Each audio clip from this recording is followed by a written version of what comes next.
présent à chaque souffle. Il nous guide, nous transporte, nous procure une émotion instantanée, nous bouleverse, nous traverse, nous submerge, nous apaise. Qui est-il ? Derrière cette énigmatique description se cache l'odorat. Propre à chaque être, l'odorat, par son puissant pouvoir, nous rappelle un être cher, un souvenir unique. Je suis Anne-Laure Johalan, hôte de ce podcast Sens figuré. Depuis l'enfance et de manière indescriptible, j'ai ressenti intensément les émotions et les odeurs. Mon histoire personnelle est mêlée d'images, mais aussi d'odeurs, me rappelant mes origines, des galettes de ma grand-mère le mercredi midi, à l'odeur rassurante du figuier les soirs d'été. Passionnée par le pouvoir aux multiples facettes de l'olfaction et des fragrances, avec ce podcast, je pars à la découverte, avec vous, de cet univers fascinant qui recèle, à mes yeux, de nombreux mystères. Avec Sens figuré, je vous emmène à la rencontre de ceux qui, enfants, ressentaient les odeurs avec une sensibilité exacerbée pour poser un doux regard sur le monde, qui ont osé, un jour, à la faveur d'une rencontre, d'un élan du cœur, d'un saut dans l'inconnu, dans l'irrationnel, dans l'imperceptible, tracer un sillage différent de celui qu'ils avaient imaginé jusqu'alors. Ils ont osé faire vibrer et réveiller ce qui était présent au plus profond de leur âme, convaincus que les senteurs pouvaient transformer leur vie et celle des autres. Avec Sens figuré, je vous emmène avant tout à la rencontre de passionnés de parfums, de senteurs, de fragrances qui vous transporteront pour un voyage olfactif au cœur de vos émotions. Inspirez, sentez, ressentez et découvrez.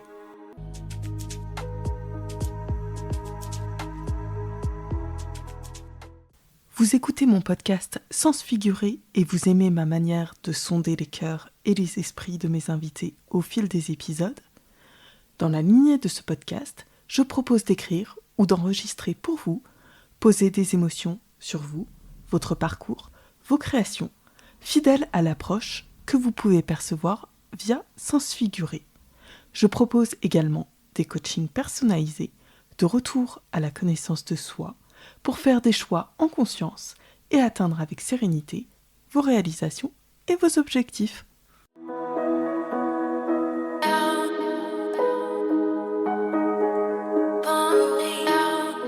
Pour ce nouvel épisode, je suis allée à la rencontre de Clément, parfumeur chez Robertet. Clément nous emmène dans son enfance, bercé d'odeurs de cuisine, de vin et de nature. Alors qu'il ne se destinait pas à devenir parfumeur, un jour, en prépa, il a levé les yeux de ses livres de maths et de physique pour porter son regard vers l'horizon de la parfumerie. Il évoque sa formation chez Robertet, aux côtés des parfumeurs, la découverte des matières premières, son processus créatif et ses multiples sources d'inspiration. Parmi elles, il voue une passion pour la photographie, captant, grâce à son regard sensible, l'esthétique du monde. Au terme de cet épisode, je vous souhaite, vous aussi, de provoquer la chance, vous ouvrir aux opportunités et vous nourrir pleinement de vos inspirations au quotidien. Bonne écoute!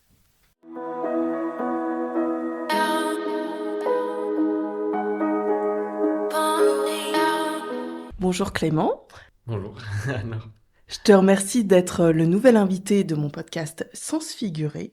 Alors pour commencer, je vais te poser une question qui je sais est un peu difficile. Si tu devais te décrire, alors ça peut être aujourd'hui, par un parfum ou une odeur, quel serait-il ou quelle serait-elle et pourquoi ?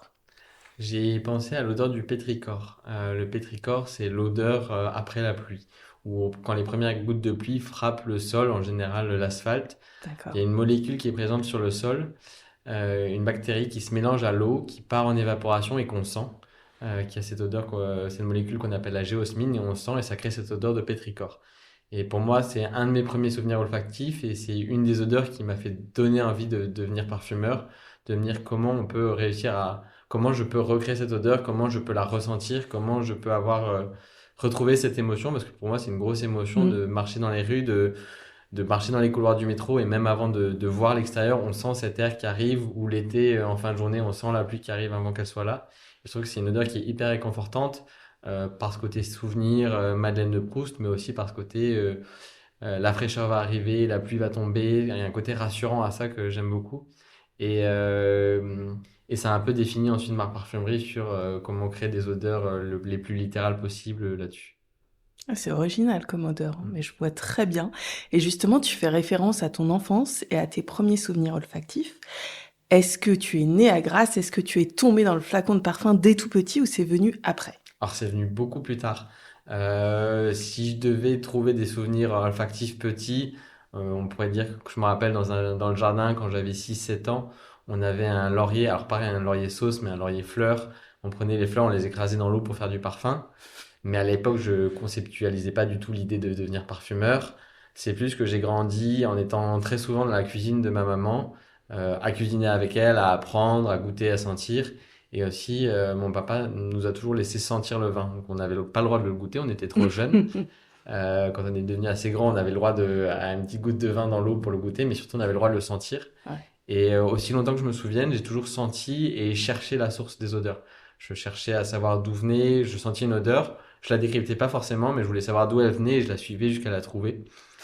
T'étais un chien renifleur C'est petit. exactement ça, et c'est quelque chose que je pense que enfin beaucoup de parfumeurs ont aussi, de toujours essayer d'être un peu, avoir l'odorat plus actif en permanence et toujours un peu détecté. Et c'est aussi un souvenir de lycée, ou collège ou lycée, en tout cas, 15-16 ans, où je me rappelle, pareil, sentir une odeur, l'odeur d'un savon dans le bureau de mon père et le chercher jusqu'à le trouver au fond du placard. C'est des petits souvenirs comme ça qui ont imprégné ça. Mais moi, je suis né en Corse complètement par hasard. J'ai beaucoup vadrouillé en France et je suis d'origine de Lorraine, mais pas du tout bassin-grassois. C'est une région que je connais. Avant de tomber dans la parfumerie, c'est une région que je connaissais pas du tout, du tout. Et comment tu es devenu, parce que aujourd'hui tu es parfumeur chez Mm. Robertet, où tu nous accueilles d'ailleurs ici.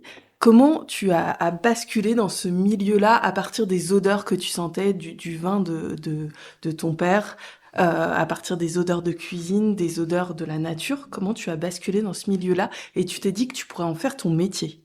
En fait, je suis un peu touche à tout. Toujours aimé, voilà, sentir, bricoler aussi. Ma maman cuisine et bricole beaucoup, bricoler avec elle. Toujours et puis avec beaucoup déménagé, toujours vraiment vadrouiller partout. Et je me suis pas trop posé la question de ce que je voulais faire plus tard. Le lycée se passait plutôt bien. On parlait du cycle école d'ingénieur. Je me suis dit, bon, je vais faire une école d'ingé. A priori, quand on sort d'une école d'ingé, on a encore du choix derrière. Donc, je suis Hmm. pas obligé de faire un choix maintenant. En partant là-dedans, au moins, j'aurai un diplôme qui me laissera des portes ouvertes. Et c'est quand j'ai commencé la classe prépa, dans un cycle assez dur, compétitif, avec un niveau élevé et 2 ans avec une vie sociale assez limitée, Hmm. où je me suis vraiment demandé est-ce que c'est ça que je veux faire plus tard, même si je savais que ma vie ne serait pas faite de mathématiques et de physique. Ça m'a fait une grosse remise en question. On arrive en prépa, on est Hmm. dernier de la classe, c'est un peu psychologiquement compliqué. Et en fait, j'ai même des images, des screenshots de l'époque sur Facebook. Je me suis demandé qu'est-ce que j'aime faire sans me lasser. Parce que je Ah. me lassais vite aussi. J'aime toucher à tout. Et justement, quand on touche à tout, on se lasse aussi un peu vite de Oui. tout. Et en fait, en réfléchissant, je me dis j'adore sentir, toujours senti. Et en fait, j'ai cherché sur Google le métier où on sent. Et je suis tombé sur sommelier, œnologue ou parfumeur.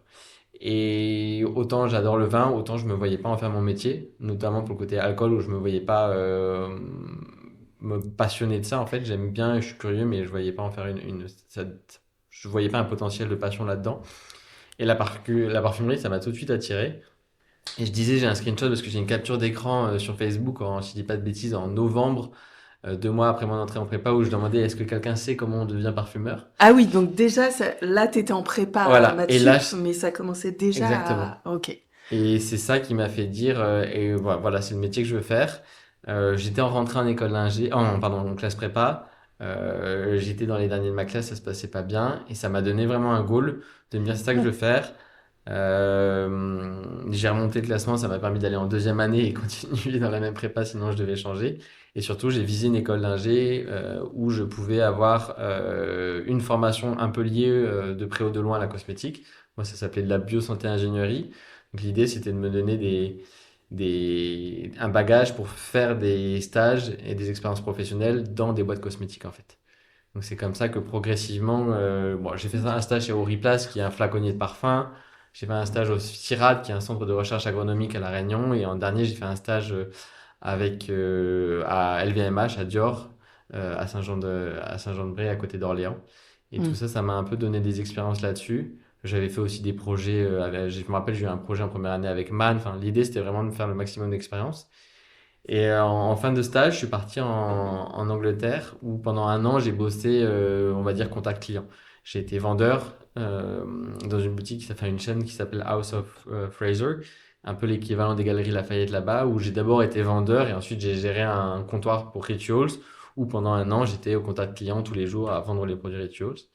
Et le hasard a fait que j'ai rencontré Jean-Charles Mignon, qui était parfumeur chez Robertet. Euh, il se trouve qu'au moment où je l'ai rencontré, ils étaient en recherche d'un assistant pour le laboratoire. Et j'ai postulé, j'ai eu le job. C'est comme ça que je suis entré chez Robertet. Et un an plus tard, je candidatais à l'école interne qui m'a envoyé à Grasse pour être formé en tant que parfumeur. Et là, les portes s'ouvraient. Et là, les portes s'ouvraient. Et il y a un mot sur lequel je voudrais rebondir, c'est la notion de hasard. Par hasard, j'ai rencontré. Est-ce que tu crois au hasard, toi, Clément? Oui et non. En fait, j'ai un peu cette idée un mélange de croyances dans le sens où je pense que le hasard peut exister. Après, il y a un truc qui m'a toujours amusé, c'est les Romains qui pensaient que le hasard et la chance étaient une caractéristique propre à chacun. Ils pensaient que Jules César avait beaucoup de chance et que il était né avec et c'est pour ça qu'il a eu ses victoires. Moi, je pense qu'on peut provoquer le hasard, on peut provoquer sa chance.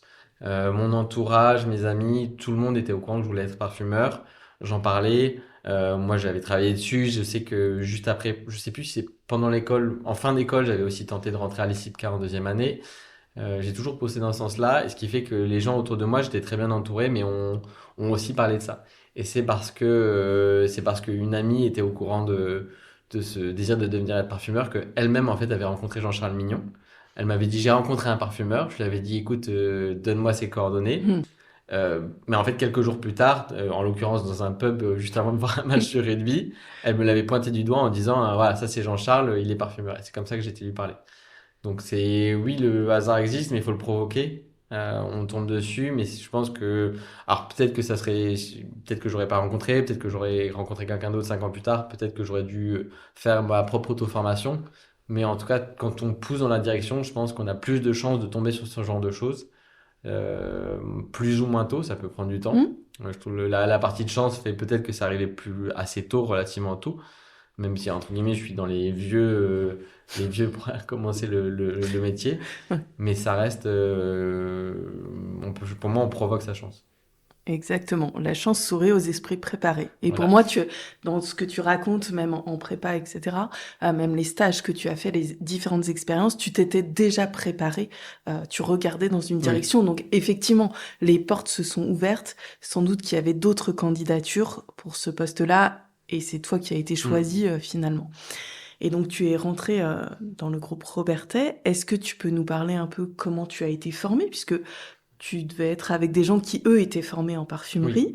Toi, tu avais plus un parcours scientifique, mathématique, physique. Comment s'est passée ta formation, puisque pour reconnaître toutes les matières premières, comment ça s'est passé? En fait, ce qu'il y a de bien, je pense que c'est pas propre à Robertet, c'est la méthode Jean Kral qui fait qu'on dit que quand on commence notre formation de parfumeur, on doit tout oublier. On doit reset, on doit mettre à zéro notre nez, notre cerveau et vraiment recommencer à la base. Donc moi, ma base était très faible. J'avais été préparateur pendant un an. Donc pendant un an, j'avais quand même senti les matières premières. Je m'étais amusé à faire des petits accords, mais j'avais aucune connaissance établie là-dessus ou presque. Et d'abord à Grasse, j'ai été formé par Jean-François Lati, qui était un parfumeur, qui a commencé d'abord par les matières premières. On a commencé par les matières premières naturelles, par famille, les notes aromatiques, les notes hespéridées. Une par une, on les sentait. Une par une, à l'aveugle, on essayait de reconnaître les notes. Puis à chaque fois qu'on rajoutait une famille olfactive, on faisait un mélange avec les notes précédentes. Ensuite, on a fait pareil avec les notes synthétiques, les notes de synthèse. Et ensuite, on a tout mélangé. Et progressivement, on a commencé à faire des accords. Jean-François Lati mélangeait quelques matières et on devait les reconnaître, les trouver, et ensuite on devait essayer aussi de trouver les quantités et recréer le même accord. Donc on a construit comme ça et ensuite on est passé ce qu'on appelle un peu les parfums types de la parfumerie, donc le Brut, le Chanel numéro 5, où on a essayé de définir et comprendre les accords, comment la fragrance était structurée, olfactivement. Donc, essayer de reconnaître les matières et se faire une base de données des grands classiques de la parfumerie pour travailler à partir de ça. Donc ça, c'était la première année. Et en deuxième année, je suis parti à Paris travailler avec Michel Almerac, qui lui a vraiment continué aussi ma formation. Je commençais à être briefé sur des projets et lui m'a vraiment formé à avoir cet esprit créatif, avoir un esprit de synthèse, créer les notes les plus simples, donner une valeur à chaque matière que j'utilisais et vraiment avoir l'esprit de création en moi. Il y a vraiment cet esprit Mm. de chaque matière a un sens, chaque matière apporte quelque chose. Et moi, il y a une phrase que j'ai retenue, en l'occurrence, c'était de classe prépa pour les concours. Pour les Comme quoi. oraux, un professeur nous avait dit tout ce que vous direz pourra être retenu contre vous. Et c'est Ouais. quelque chose que je retiens par la parfumerie Même en aussi. tant qu'avocate, oui. Il faut que chaque matière puisse être justifiée. Et j'ai vraiment D'accord. appris ça avec Michel qui m'a formé pendant un peu plus d'un an et demi là-dessus, où c'était un échange de tous les jours à sentir autour des créations, sentir moi, lui il sentait ce que je faisais, il me faisait sentir ce que lui faisait également. On travaillait ensemble et sentir des nouvelles matières premières, en découvrir, en discuter. Et ensuite, au bout d'un an et demi, ça nous ramène en 2019, on n'a pas parlé de date, mais on est en 2019, je pars aux États-Unis travailler avec Jérôme Épinette, avec qui j'ai travaillé pendant 4 ans et demi et ça a vraiment parachevé ma formation. J'ai eu beaucoup de travail technique sur du dérivé, sur la mise en conformité. Et ça a été ultra nourricier parce que Jérôme a vraiment ce sens de la rigueur et de l'exigence qui a fait que ça m'a fait vraiment pousser les notes. Chaque petite matière, chaque chose qui dépasse, chaque pertinence était vraiment étudiée jusqu'au bout. Et ça m'a fait vraiment travailler au contact de lui et de ses formules sur cette rigueur. Sur un marché nouveau aussi, ça m'a permis d'explorer. Mm. Alors, marché de nouveau dit odeurs différentes et en fait dit matières premières différentes. Donc, on les utilise différemment, on les exploite différemment et sur des supports différents. J'avais plus travaillé en France, j'avais plus travaillé sur de la parfumerie fine et du body care, des produits pour le corps. Et en arrivant aussi aux États-Unis, j'ai travaillé sur du home care, donc de la bougie, des diffuseurs. Et ça aussi, ça a étendu mon panel avec Jérôme. Et progressivement, j'ai eu des nouveaux projets, mes propres projets sur lesquels j'ai pu appliquer tout ce que j'avais appris de Jean-François Lati en passant par Michel jusqu'à Jérôme. Oui, c'est un parcours sur le long terme, en Oui, fait. C'est très long et c'est un travail, c'est un apprentissage qui nécessite beaucoup d'abnégation.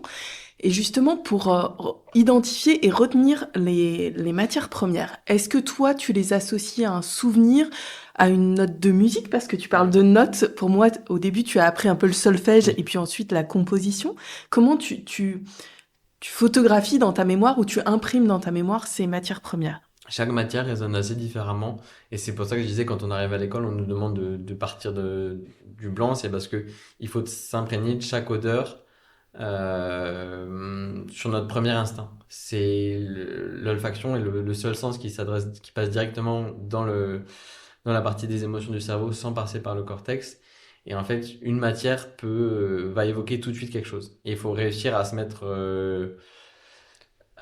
un peu à blanc, Ouais. essayer de se dégager toute autre émotion et tout a priori. Par exemple, un des souvenirs que j'ai, c'est la lavande. Quelqu'un va dire que c'est une odeur très typée qui est très connue. Et moi, quand je sens la lavande, l'huile essentielle de lavande, j'ai un côté tout de suite bleu, le fromage bleu. D'accord. Et ça permet de l'identifier rapidement. Si je sens une lavande, je la reconnaîtrai. Si je la sens une lavande dans un mélange, ça peut être justement cette émotion, ce souvenir olfactif, pardon, qui va se greffer dessus. Ça peut être une odeur qui va me rappeler l'odeur de ma tante. Ça peut être une matière qui va sentir le pain cuit. Ça peut être une matière que je connaissais pas du tout, mais que je vais remarquer que je la sens au fond de la gorge ou un petit peu sur le palais. Et chaque odeur va avoir un effet, soit réveiller un souvenir, soit quelque chose de très terre à terre, soit une sensation différente, soit une texture différente. Mais il faut réussir à identifier quelque chose qui nous parle immédiatement. Et une fois qu'il y a cette image est imprégnée, c'est la répéter. On sent, on sent, on sent jusqu'à ce Ouais. que ce soit ça et que ça devienne presque un réflexe de sentir et de tout de suite l'identifier et lier à ça dans notre cerveau. Oui, c'est un entraînement. Tu Oui, t'entraînais tous les jours, c'est finalement, ça. à sentir les matières premières. Et parce que tu as un bagage extrêmement Mm. scientifique, maths, physique, etc.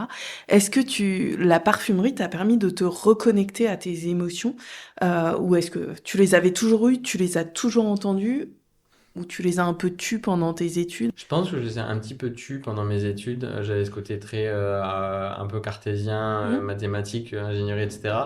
Et en même temps, j'avais ce côté où voilà, j'écoutais beaucoup de musique. Je pense qu'en classe prépa, je faisais encore un peu de guitare. J'avais ce côté très curieux où je sais qu'aussi j'ai regardé beaucoup de films à un moment. Je voulais faire les plus grands classiques du cinéma où je suis passé par ce genre de choses. Mais j'avais pas connecté ou je m'étais pas connecté à cette notion d'émotion-là. Et la parfumerie, pour moi, c'est une des raisons qui m'y a fait m'y pencher, notamment au début de prépa où j'ai eu cette réflexion, c'est de me dire, il y a ce côté à la fois artistique qui Hmm. m'a toujours intéressé, que ce soit dans la création culinaire, que ce soit dans le bricolage ou d'autres formes artistiques. Et en même temps, il y a ce côté très Ouais, rigoureux, scientifique, ouais. scientifique. On fait des formules, on pèse, c'est au gramme près.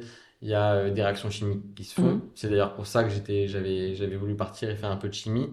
Il y avait tout ce côté-là. Il y avait ce côté à la fois très technique, très scientifique, et ce côté très presque poétique de la note. Ouais, ouais, oui, effectivement, il y a ces deux côtés qu'on oublie souvent. On pense souvent au côté artistique Mm. de la parfumerie, mais il y a ce côté très scientifique de la chimie, Oui. finalement aussi.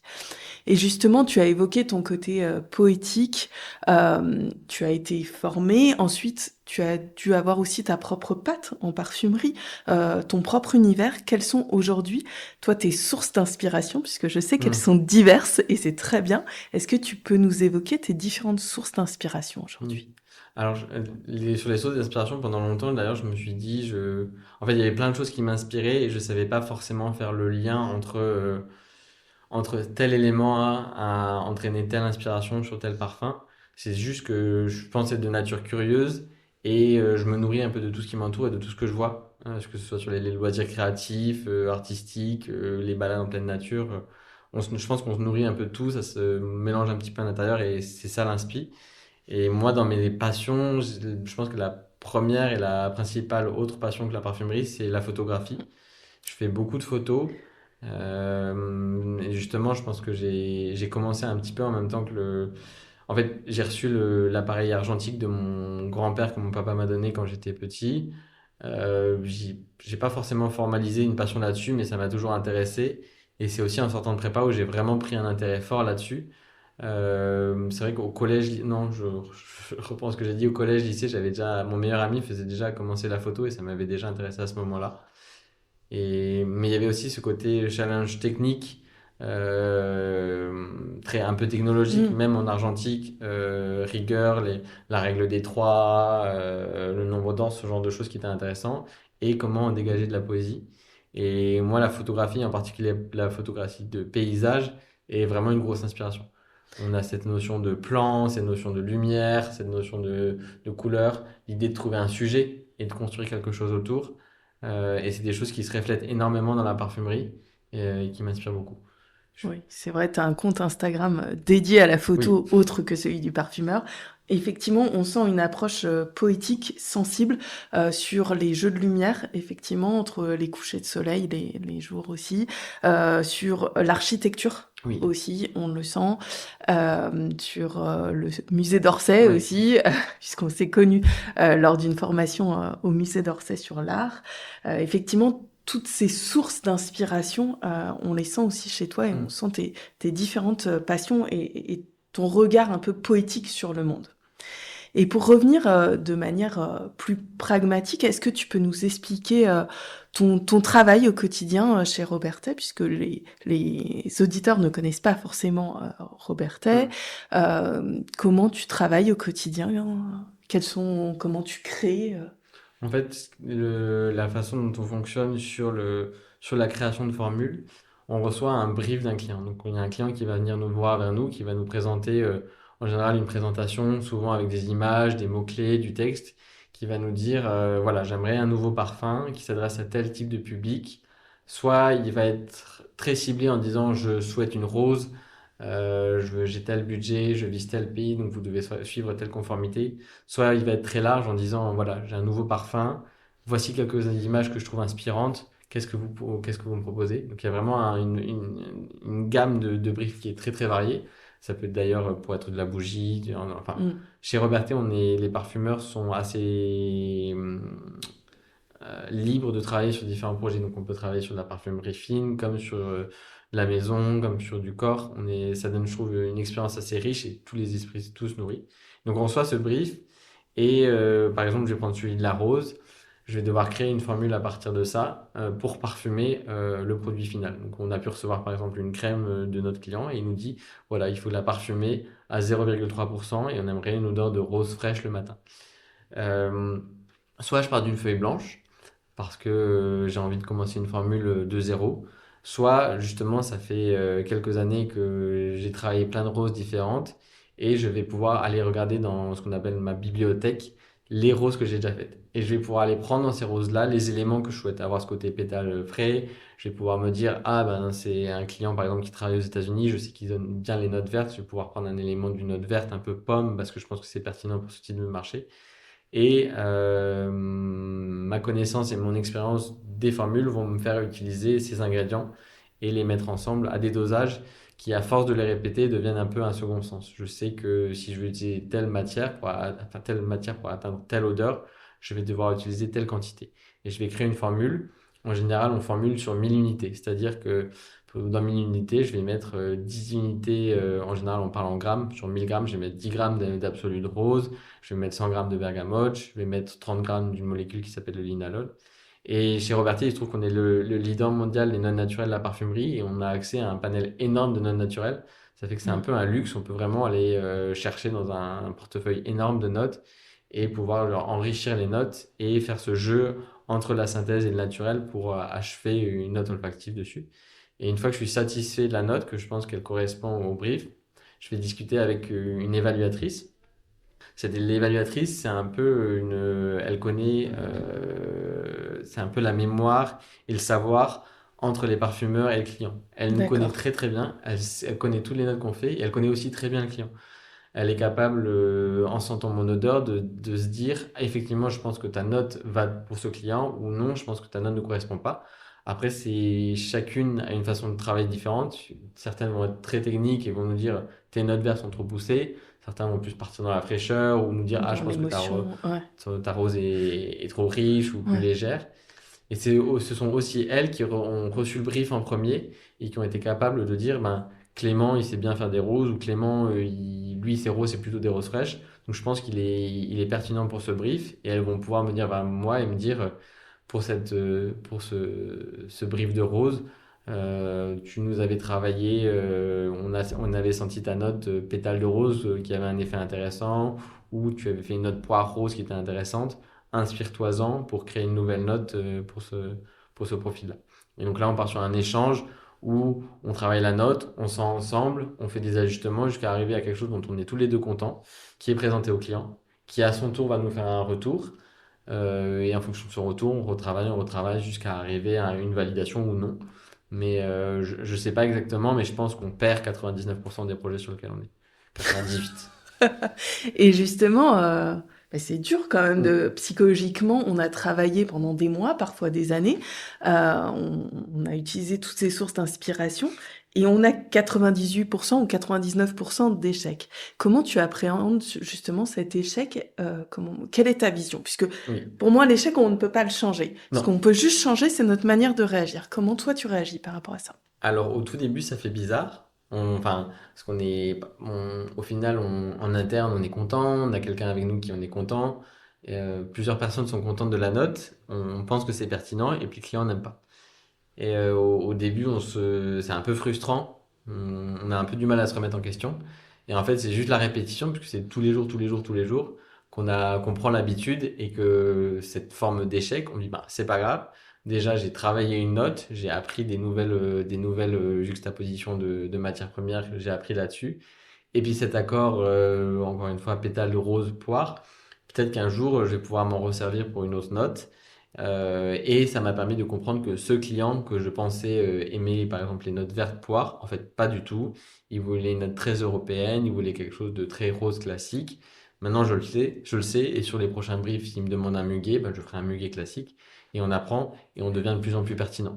Donc, au final, je pense que l'échec n'est plus frustrant parce que ça arrive tous les jours et ça fait partie du métier, en fait. Hmm. On, Ouais, on s'y fait.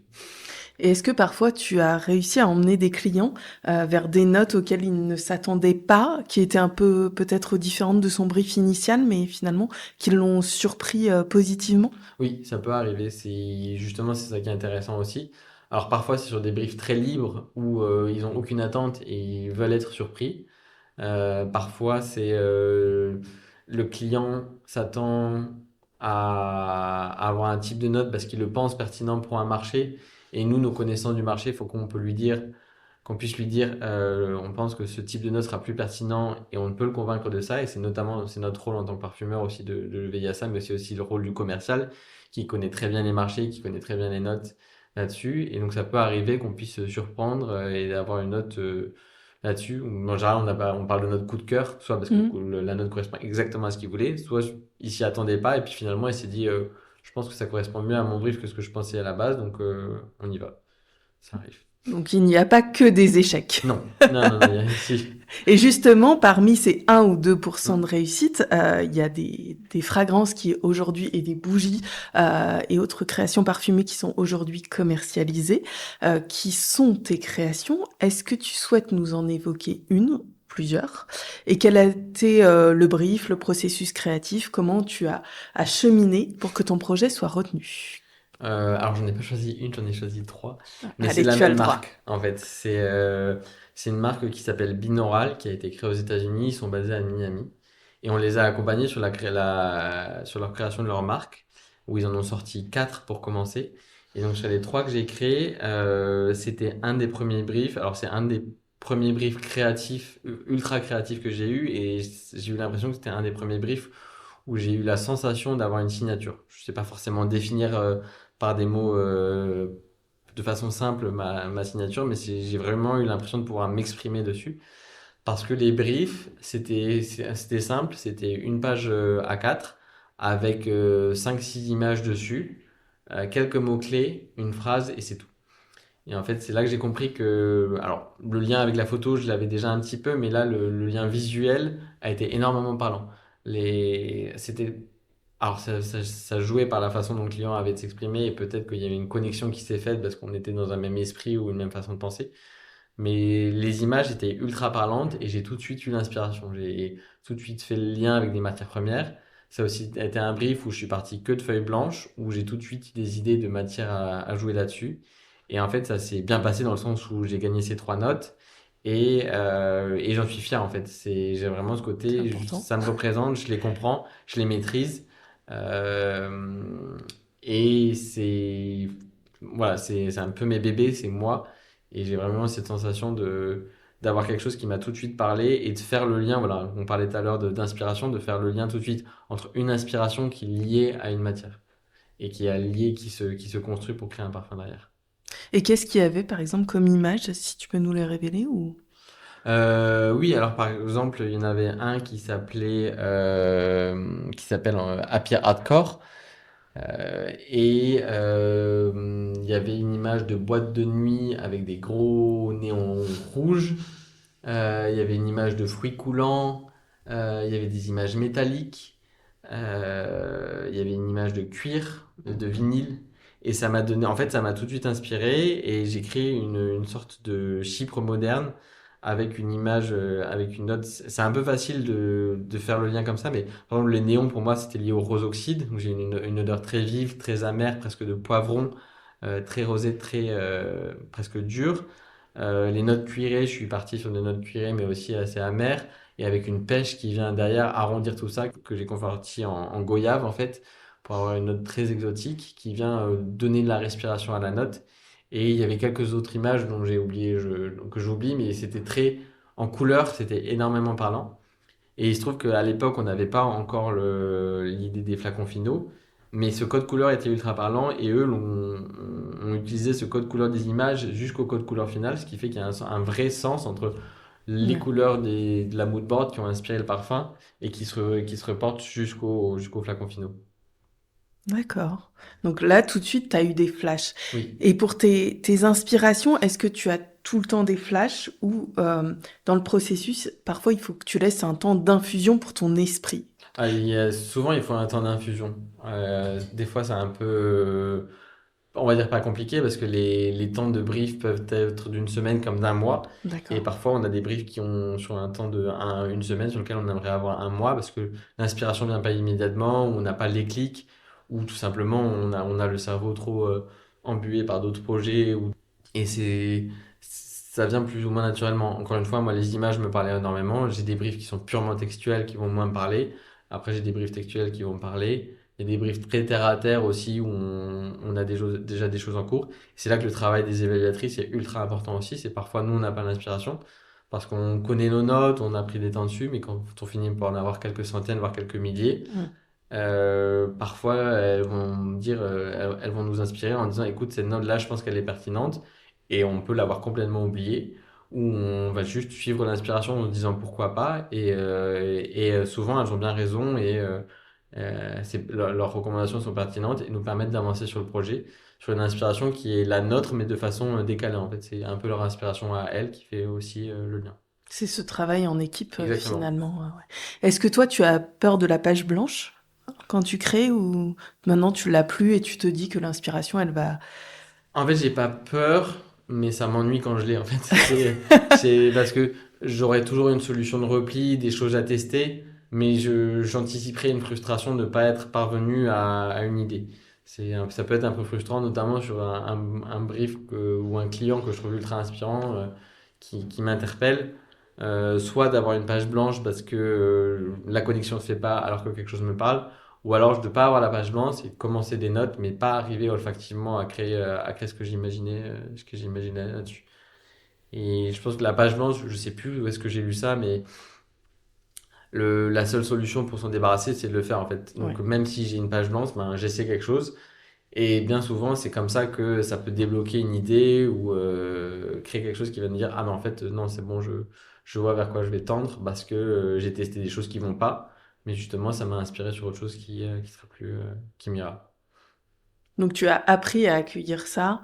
Tu laisses passer un Oui, peu de temps finalement quand... oui, enfin, oui, quand et c'est tu comme, l'as. voilà. Parce que tu l'as pas forcément ce On temps. laisse passer du temps ou sinon on s'y met, puis on tente des choses. Ce qu'on dit, c'est on envoie des formules, dans le sens où on fait des formules, on vise large. Par exemple, on va avoir une note, on se dit, ben, je pense qu'un accord solaire, ça ira bien dans cette note, je vois pas trop encore comment. Donc on teste plusieurs notes un peu solaires. Et là, l'inspiration va peut-être venir en me disant, ah bah tiens, en fait, dans celle-là, j'avais un petit côté pêche, dans celle-là, j'avais un petit côté embrèche. Toutes les deux, au final, résonnent avec ce brief. Là, je vais pouvoir vraiment construire une note qui me convient. C'est un peu comme l'échec, on, on le prend et puis on travaille dessus et c'est que comme ça qu'on avance. On se fait une expérience. Et justement, moi, dans tout ce que tu m'évoques, entre ton parcours en maths sup, même ton parcours pour être formé en parfumeur, est-ce que tu as beaucoup travaillé ton mental, justement, sur l'échec, sur la visualisation de la vie que tu souhaitais? Alors je pense que je l'ai travaillé sans le formaliser. Je pense que je l'ai formalisé beaucoup plus récemment. Mais c'est quelque chose qui s'est fait via la parfumerie. Je pense qu'il y a une forme d'abnégation qui se fait quand on veut devenir parfumeur, Hmm. ou je pense sur plein d'autres métiers. À chaque fois qu'on a un rêve ou un goal et qu'on n'y arrive pas tout de suite, on est obligé de prendre sur soi et de continuer à y croire. Donc ça joue là-dessus. Ensuite, ces échecs successifs pendant les projets aussi.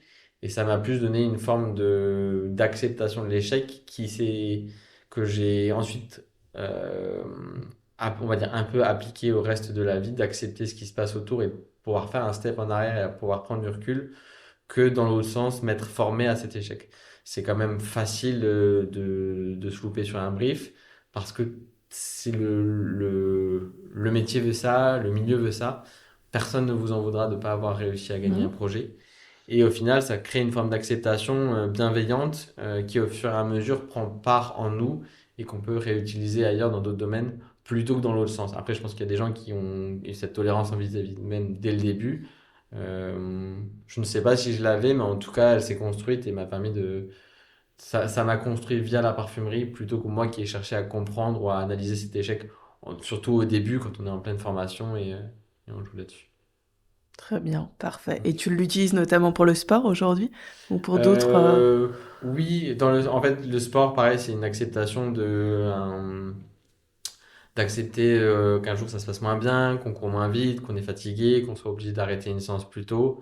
C'est vraiment une question d'équilibre et de comprendre qu'il y a des hauts et des bas, que des moments où on va pouvoir pousser un peu plus, qu'il y a des phases aussi, des phases où il y a plein de projets qui se passent bien, et puis il y a des phases où pendant des mois on gagne rien, on comprend pas, où on a moins d'inspiration. Dans le sport, oui. Et puis aussi dans le sport, c'est aussi mesurer où est-ce qu'on peut pousser, se connaître, voir là on est à l'aise, là on est moins à l'aise pour travailler là-dessus. Très bien, parce que je sais que tu fais du triathlon, Oui. on l'avait évoqué.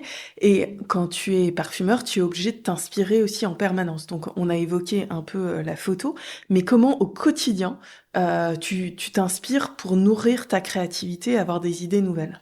En fait, je pense qu'il y a un peu de tout. Encore une fois, je suis assez curieux et je pense que je regarde un peu tout. Donc, tout ce que je regarde, j'aime bien l'analyser. C'était une des raisons pour lesquelles le métier d'ingénieur me regardait un peu. Je veux dire, je vais scroller sur Instagram, je vais voir des éléments de déco, je trouve ça ultra intéressant, je vais les partager, je vais en discuter sur du design, sur aller courir et voir et faire. Bon, en l'occurrence, je pense, je vais courir, j'ai mon téléphone, je fais une photo de ce que je vois, C'est aller faire des expos, c'est écouter beaucoup de podcasts. J'aime beaucoup écouter beaucoup de podcasts. Pardon. C'est aussi lire. Je trouve pas tout le temps que j'aimerais pour lire, mais je lis tous les soirs avant de m'endormir. Quand je vais courir, j'écoute ces podcasts ou ces livres audio.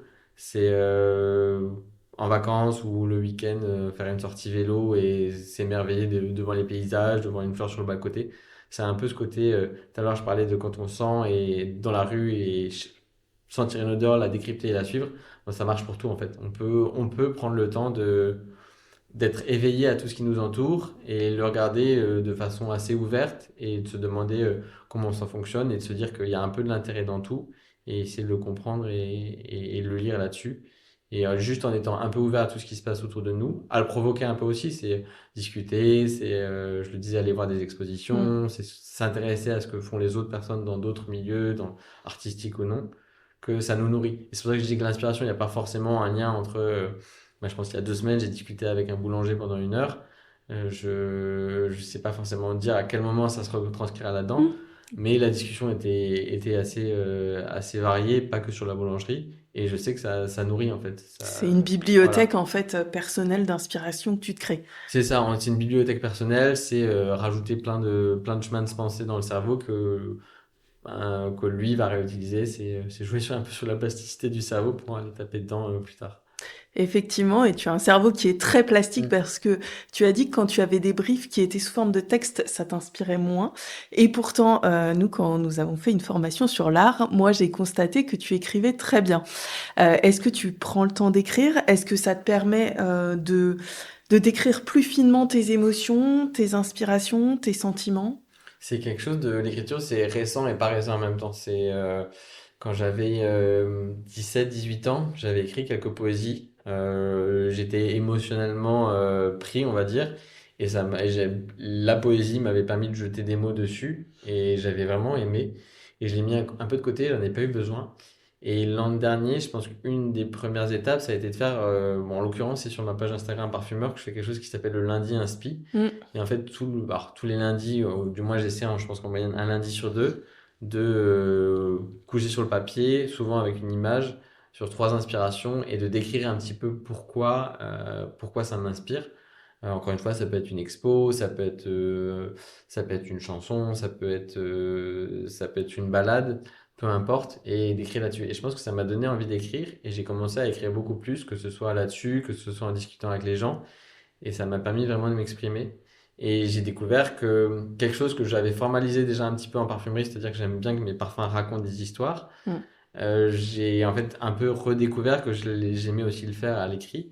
Alors j'ai pas un carnet où je prends tous les matins et tous les soirs des notes comme certaines personnes peuvent le faire et je trouve ça vraiment top.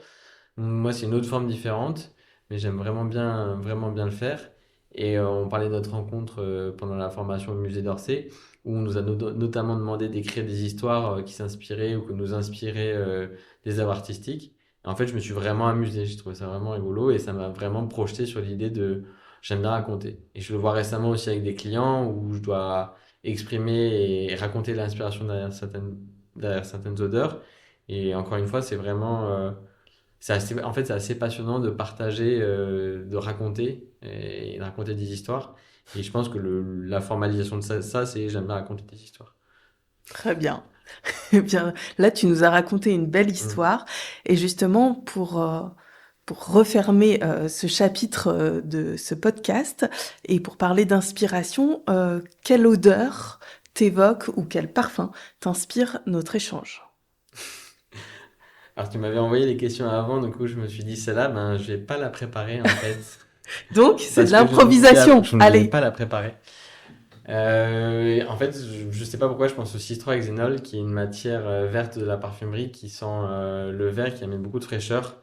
Et, et je trouve il y a un peu ce côté renouveau, fraîcheur verte qui est apporté par un peu ce nouveau chapitre pour moi d'avoir formalisé récemment cette compréhension de l'histoire et de ma parfumerie. Et je l'ai choisi aussi parce que ça me fait le lien avec une autre matière qui est le patchouli. Et en parfumerie, il y a une autre façon qui est un peu plus, peut-être à la fois un peu poétique, ou pas lyrique mais poétique, et scientifique en même temps, c'est les accords. Comme le baccarat rouge est célèbre pour un accord entre deux molécules, c'est la mousse et l'éthylmaltol. En parfumerie, il y a plein de molécules qui fonctionnent ensemble, ou plein de matières premières naturelles qui fonctionnent ensemble. Et je trouve que le citrohexanol, c'est notre verte fraîche herbacée, fonctionne très bien avec le patchouli. En fait, quand on mélange les deux, il y a une sorte de douceur et de gourmandise sans note sucrée. Et du coup, je pense que ça m'évoque ça, parce qu'il y a quand même, l'échange est quand même très agréable.